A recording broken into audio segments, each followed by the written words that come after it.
नमस्कार दोस्तों, SCP channel पर आपका स्वागत है। चालू करते हैं आज की कहानी। पति पत्नी की एक अनोखी कहानी।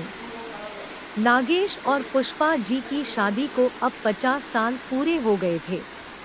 उन दोनों की उम्र भी 75 से ऊपर निकल चुकी थी। दोनों ने अपनी पूरी जिंदगी एक दूसरे के साथ काफी हंसी खुशी से बिताई थी। दोनों बिल्कुल दो जिस्म एक जान बनकर जिए थे। सुख दुआ के साथ साथ उन्होंने अपने अपने पर्सनल रहस्य भी एक दूसरे के साथ शेयर किए थे। हाँ, पुष्पा जी ने केवल एक रहस्य नागेश को कभी नहीं बताया। पुष्पा जी ने अपने कबर्ड के सबसे ऊपर के खाने में एक जूतों का बॉक्स रखा करती थी, जिसे किसी को भी यहाँ तक कि खुद उनके पति को भी छूने की मनाही थी। मनाही क्या, सख्त वार्निंग थी। पुष्पा जी ने पति से कह रखा था कि समय आने पर वो उस बॉक्स का राज उन्हें जरूर बताएगी। नागेश को भी इस बात से कोई परहेज नहीं था। हंसते खेलते कई दशक बीत गए। उम्र ढल गई, शरीर कमजोर हो गए और कई बीमारियां हावी हो गई। पुष्पा जी बीमारियों से जूझते जूझते हार मानने लगी। तब अपना आखिरी समय करीब है ये जानकर उन्होंने नागेश को अपने पास बुलाया और अपने जीवन का वो एकमात्र राज जो उनके कबर्ड में बंद था उसको उससे परिचित करवाया। पुष्पा जी ने अपने पति को उस बॉक्स को लाने के लिए कहा।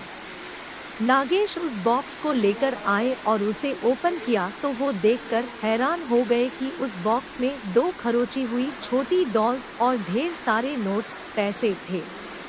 नागेश ने पुष्पा से उन डॉल्स के बारे में पूछा। पुष्पा ने कहा, जब मेरी शादी होने वाली थी तब मेरी दादी ने मुझे समझाया था कि अगर अपनी शादी को लंबे समय तक चलाना चाहती हो तो एक दूसरे से जितनी हो सके आर्ग्यूमेंट्स और शिकायतें कम हो उसका ध्यान रखना। और उन्होंने उसके लिए मुझे ये डॉल्स का तरीका भी बताया था, जिसमें जब भी मुझे तुमसे कोई शिकायत हो तब एक डोर को खुरच कर उसे संभाल कर रख लेना।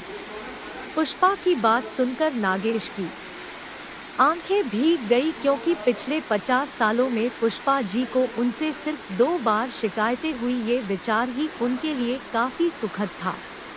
बाद में उन्होंने उन ढेर सारी 100 की नोटों के बारे में पूछा जो गिनती करने पर 1 लाख से भी ज्यादा की थी। पुष्पा जी ने कहा कि ये नोट मैंने तब इस बॉक्स में डाली जब मैंने आपके साथ कोई खुशी या संतोष के पल बिताए। नागेश जी अपनी पत्नी को गले से लगाकर रो पड़े और बोले, मेरे किसी जन्म के पुण्य ही होंगे जिससे मुझे तुम पत्नी के रूप में मिली। दोस्तों, छोटी सी इस पति पत्नी की प्रेम कहानी में जो पत्नी ने तरीका अपनाया था, अगर हर पति पत्नी अपने जीवन में वही तरीका अपना ले तो हजारों रिश्ते जो छोटी छोटी बातों पर बिखर जाते हैं वो बिखरने से बच जाएंगे। कहानी अच्छी लगी तो वीडियो को लाइक, शेयर और चैनल को सब्सक्राइब करें।